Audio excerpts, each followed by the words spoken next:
Hey everyone, this is Tim from Your Six Tech. Today in this video, I'm going to show you an easy way to fix your corrupted data on your PlayStation 5 Pro.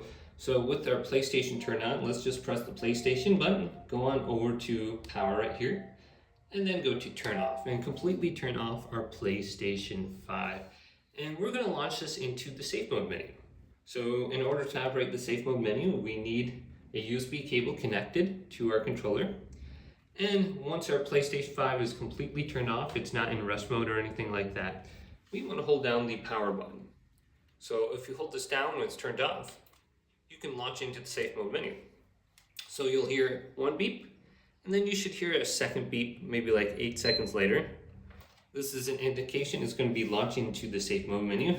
Then with the controller plugged in, let's press the PlayStation button. And then we can go on down to option number 3, repair console storage. So we can go there. Or option number 6, we can rebuild the database on our PlayStation 5. Now it says it's going to take a few hours, but in my experience it only takes like maybe 5 to 10 minutes.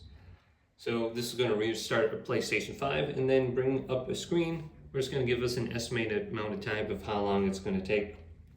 And it won't take very long. So if you got any kind of like corrupted data or some issue with that, go ahead and just repair the console storage or rebuild the hard drive.